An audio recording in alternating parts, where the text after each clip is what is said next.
Hello everyone, welcome to JEE पे जीत series at Learnohub. मैं हूं अद्रिज और मैं आपको पढ़ा रहा हूं physics for JEE only at learnohub.com, जहां आपको मिलते हैं फिजिक्स, केमिस्ट्री, मैथमेटिक्स, सारे सब्जेक्ट्स के सभी लेक्चर्स, सभी वीडियोस बिल्कुल फ्री।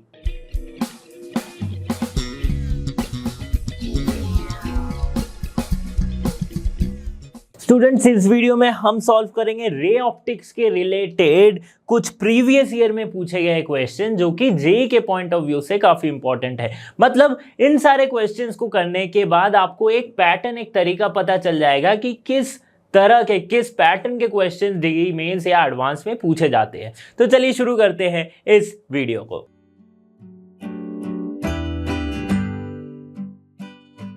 क्वेश्चन नंबर 1 ये पूछा गया है 23 के पेपर में। क्या कह रहा है question? A vessel of depth d is half filled with oil and half oil की जिसकी रिफ्रैक्टिव इंडेक्स है n1 and other half filled with water जिसकी रिफ्रैक्टिव इंडेक्स है n2। अब अपैरेंट डेप्थ निकालने बोला गया। The apparent depth will be when viewed from the above will be. ठीक है, तो एक वेसल है, ठीक है, जिसकी डेप्थ है d। अब इस वेसल के आधे को भर दिया गया है किससे?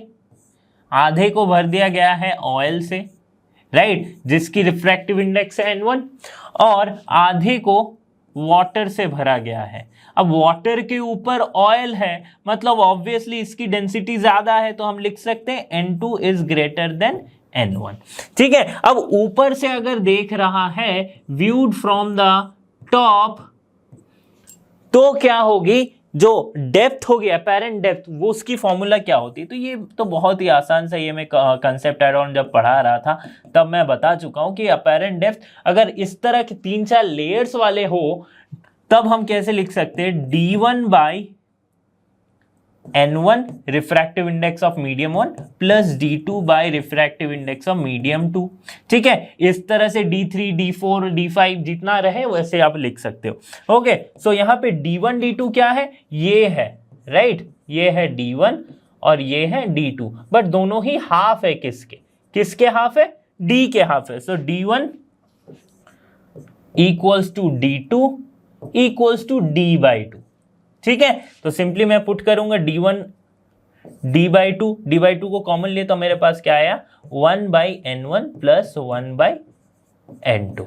ठीक है, सो d/n1 plus n2 by 2n1 n2। ठीक है, d अपैरेंट। ठीक है, आगे हमारे पास इक्वेशन कौन सा ऑप्शन करेक्ट हो जा रहा है? देखो, ऑप्शन 2 करेक्ट हो जा रहा है। ठीक है, एकदम डायरेक्ट सवाल पूछ लिया गया है, जो मैं बताया हूं डायरेक्ट सवाल 23 के पेपर में पूछ लिया गया था। ठीक है, और कुछ चीज नहीं है। देखो, dn1 plus n2 by 2n1 n2। Question number 2 आसान सा सवाल है, 23 का क्वेश्चन है। When one light is reflected from a plane mirror with 30 degree angle of reflection, the angle of deviation of the ray after reflection will be. तो क्या पूछा गया है कि एक प्लेन मिरर है जहां पे एक रे जो है वो रिफ्लेक्ट हुई है कितने डिग्री से?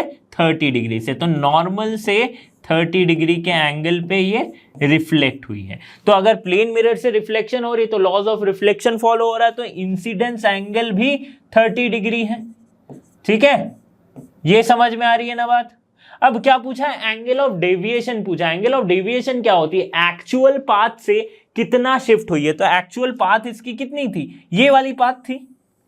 ठीक है, अब कौन सी पाथ हो गई? ये वाली, ये इंसिडेंस, ये रिफ्लेक्टेड। तो एक्चुअल पाथ से इतना एंगल शिफ्ट हुआ, इतना एंगल शिफ्ट हुआ, तो ये है एंगल ऑफ डेविएशन d। ठीक है, तो एंगल ऑफ डेविएशन को कैसे निकालेंगे?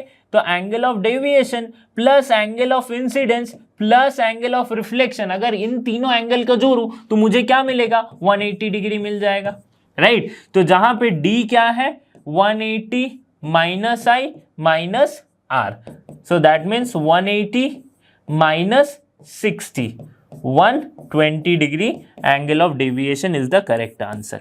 कौन सा ऑप्शन करेक्ट हो रहा है? 20 डिग्री। ठीक है, क्वेश्चन नंबर 3 पूछा गया 23 के पेपर में। क्या कह रहा है question? The critical angle of a denser rarer interface is 45 degree, मतलब आईसी जो है वो 45 डिग्री है। ठीक है, now the speed of light in the rarer medium is 3 into 10 to the power 8 meters per second, that is the speed of light in air or vacuum.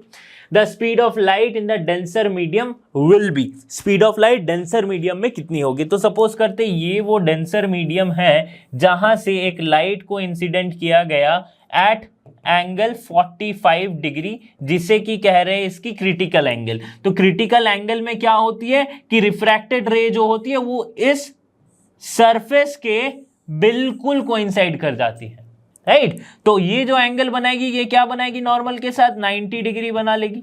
तो refracted angle क्या हो जाएगा? रिफ्रैक्शन की angle हो जाएगी 90 degree, incidence की angle लिखी गई है, क्रिटिकल एंगल दी गई है 45 डिग्री। स्नेल्स लॉ लगाओ।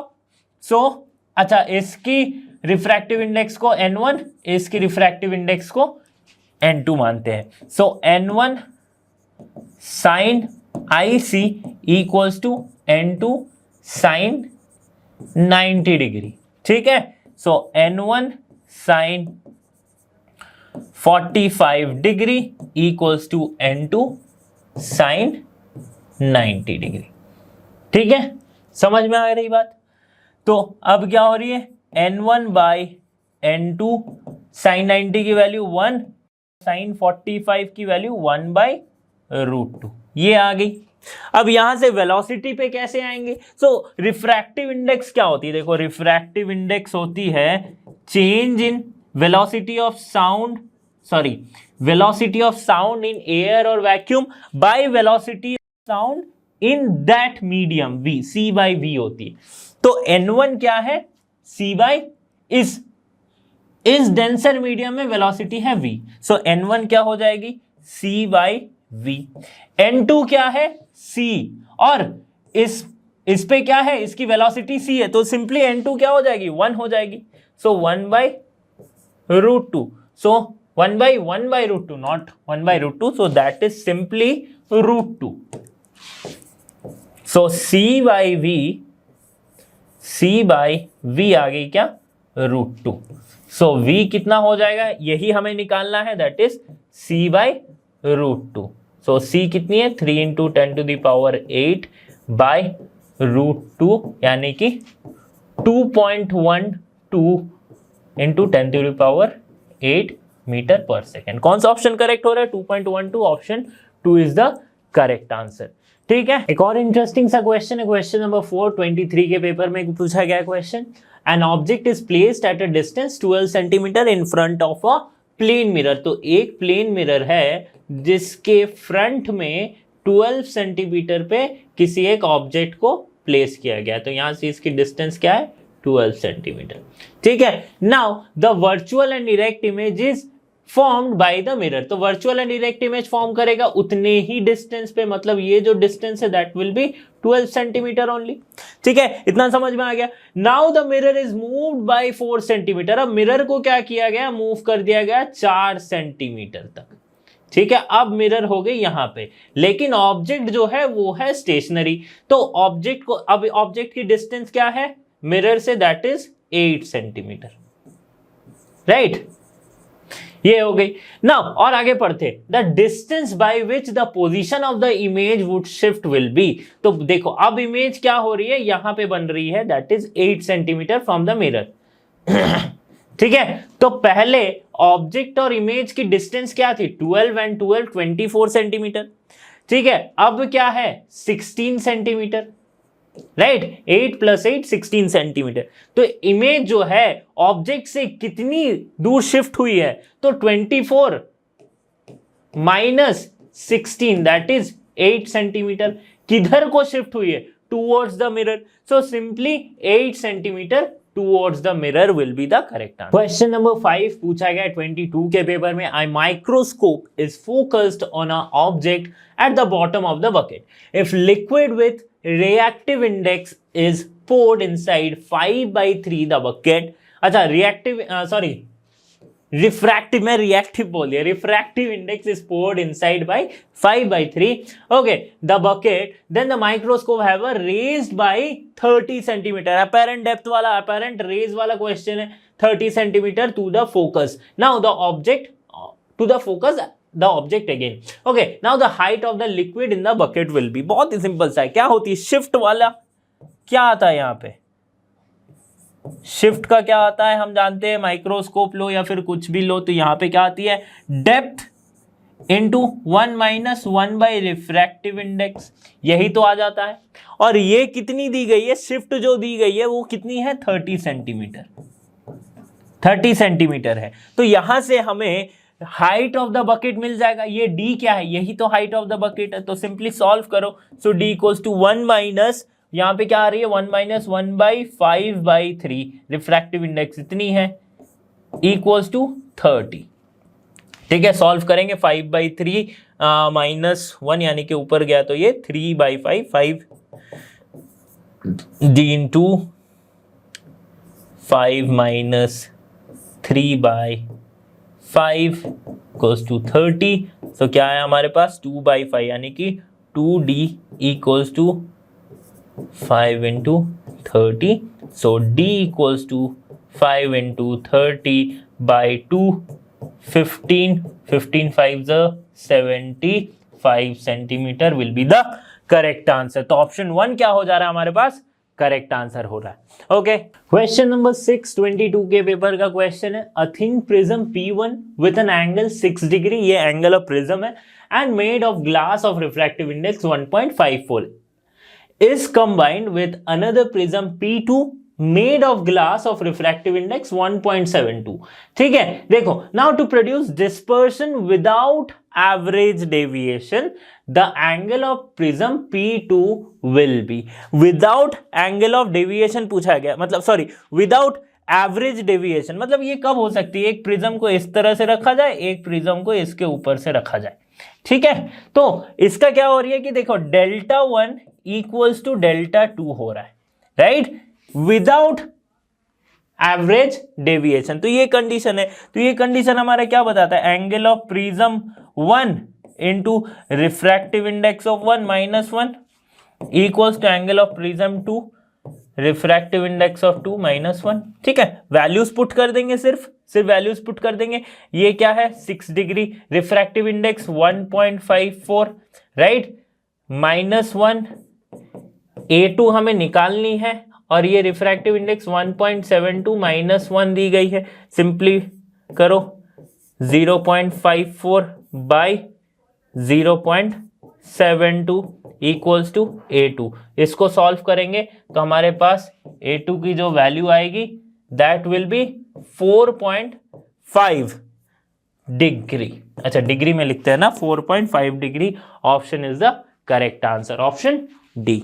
समझ में आ गई बात। क्वेश्चन नंबर 7 पूछा गया है 22 के पेपर में। क्या कह रहा है question, light enters from air into a given medium at an angle 45 degree with interface of air medium surface. ठीक है, after refraction the light ray is deviated through an angle of 15 degree from the original. The refractive index of the medium is, देखो simple सा question है, थोड़ा सा घुमाया है। क्या है, ये है एयर और ये है कोई एक मीडियम। ठीक है, रेयरर से डेंसर को आ रही है, तो ये आई रिफ्लेक्ट, ये आई इंसिडेंट रे, ये क्या है नॉर्मल के साथ कितनी एंगल बनाई हुई है 45 डिग्री का, ये दिया है क्वेश्चन में। बट रिफ्रैक्शन क्या हो रहा है, ये कुछ टुवर्ड्स नॉर्मल ये गई।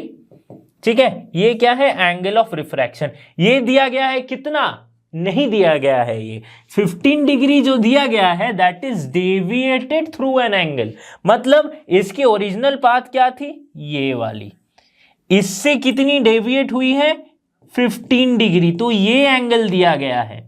मतलब अगर मैं इन दोनों एंगल को जोड़ूंगा तो इसके बराबर होगा, that is the vertically opposite angle. ठीक है, तो मुझे क्या पता चल रहा है कि r + 15 डिग्री इक्वल्स टू कितनी हो रही है 45 डिग्री एंगल ऑफ इंसिडेंस के, राइट, विच इज एक्चुअली पहला स्टेप में मैं एंगल ऑफ इंसिडेंस ही लिखता हूं। ठीक है, तो देखो अब हमें क्या पता चला, रिफ्रैक्टेड पता नहीं है हमें angle, so that is I - 15 यानी कि 45 - 15 degree, that is 30 degree. So angle of refraction हमारे पास कितना आ गया, 30 डिग्री। अब स्नेल्स लॉ लगाते हैं, that is n1 sine incident equals to n2 sine refraction.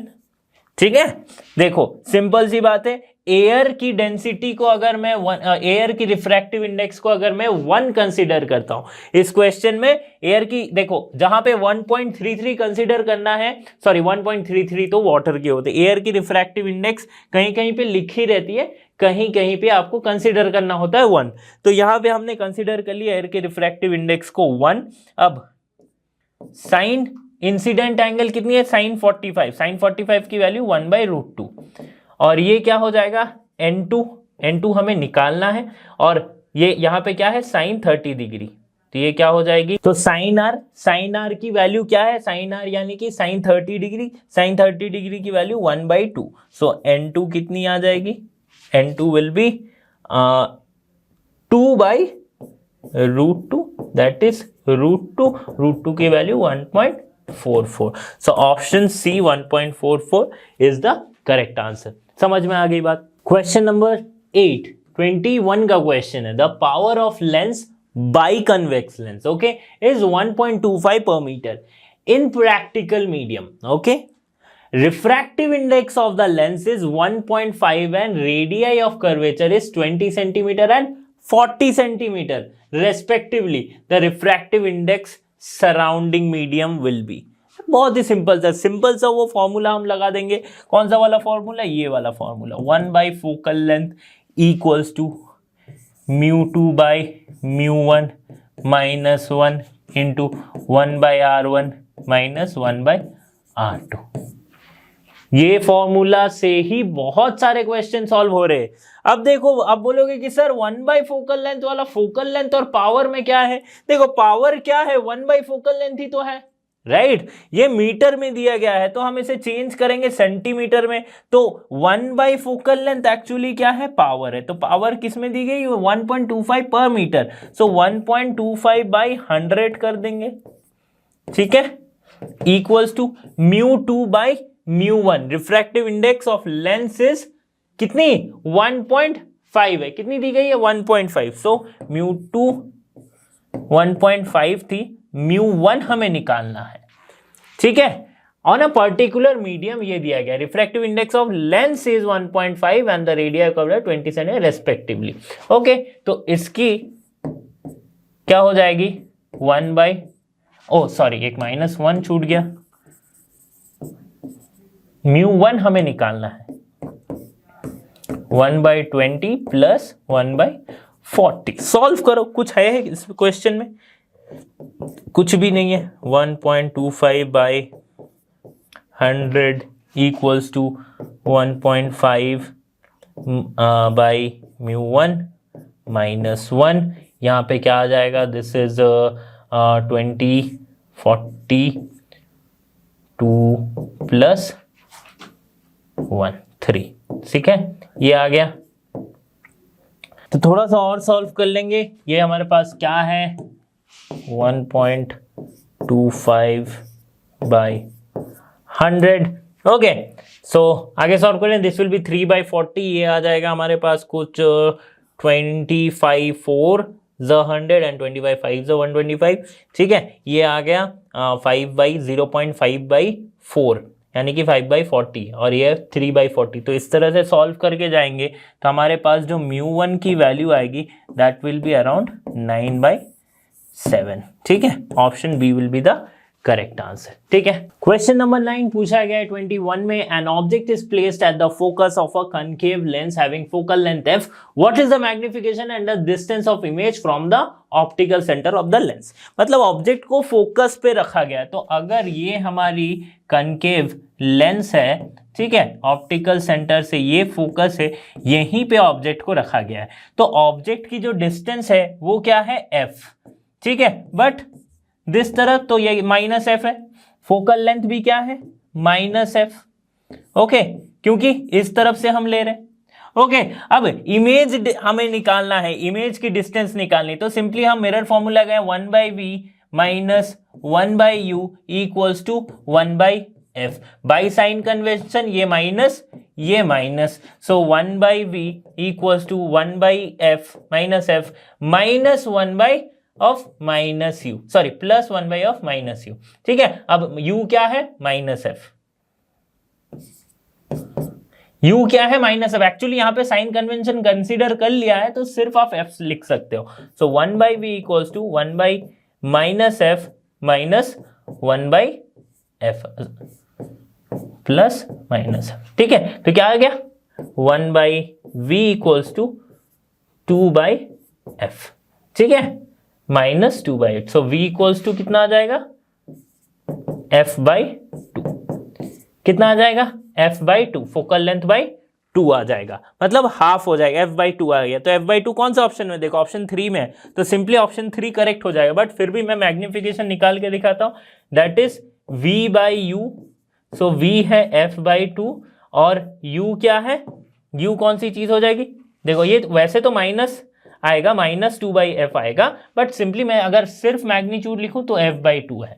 ठीक है, सिर्फ मैग्नीट्यूड है तो f बाई 2 है, तो v बाई 2 बाई, और यहाँ पे v बाई u है, sorry v by u, u क्या है माइनस एफ। ठीक है, तो मैं सिंपली मैग्नीट्यूड कंसीडर कर रहा हूं, सिर्फ मैग्नीट्यूड कंसीडर कर रहा हूं, f विल कैंसिल आउट, तो मैग्निफिकेशन आया 1 बाई 2, तो 1 बाई 2 एंड f बाई 2 यानी कि option 3 is the correct answer. Question number 10 पूछा गया है 2020 के पेपर में। क्या कह रहा है क्वेश्चन कह रहा है कि a biconvex lens of focal length 10 cm is cut into two identical parts along the perpendicular to the principal axis. The power of each lens after cut is, बहुत ही सिंपल सा क्वेश्चन है। क्या कहा कि एक बाइकन्वेक्स लेंस है, इसको मैंने परपेंडिकुलरली 2 इक्वल भाग में काट दिया, तो ये कुछ इस तरह से दिखेगा, राइट, ये ऐसा आ जाएगा और ऐसा आ जाएगा। ठीक है, तो इस केस में हम क्या जानते हैं कि इसकी जो फोकल लेंथ है ना वो ट्वाइस हो जाती है, राइट, इसकी फोकल लेंथ भी 2f हो गया। अगर इसकी फोकल लेंथ है f तो इसकी हो जाएगी 2f, इसकी हो जाएगी 2f, ट्वाइस हो जाती है फोकल लेंथ। ठीक है, अब पावर क्या है, पावर है reciprocal of focal length in metre,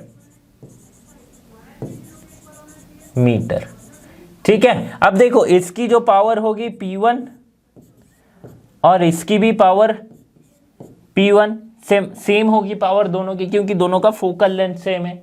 तो पावर को कैसे लिखेंगे इस केस में, P1 equals to 1 by twice f, ठीक है, 1 बाई ट्वाइस एफ। अब देखो क्या हो रहा है, 2 into focal length in metre है तो 10 सेंटीमीटर है, 10 सेंटीमीटर के जगह पे हम क्या लिखेंगे, 10 सेंटीमीटर के जगह पे हम लिखेंगे 0.1 मीटर। ठीक है, so this will come something like 10 by 2, that means 5 dioptre. So option कितना कौन सा करेक्ट हो रहा है, देखो 5, ये न्यूमेरिकल टाइप क्वेश्चन था, इसका आंसर आ रहा है 5 डायोप्टर। समझ में आ गई बात। तो स्टूडेंट्स यहाँ पे हमने सॉल्व किया है कुछ important question from the JEE exams जो कि प्रीवियस ईयर में पूछे गए थे from the chapter ray optics. तो इसी तरह के और वीडियोस के लिए you have to be with Learno hub, and आपको पता है लर्नो हब फ्री है पर बेस्ट है। So thanks for being here and have a great day.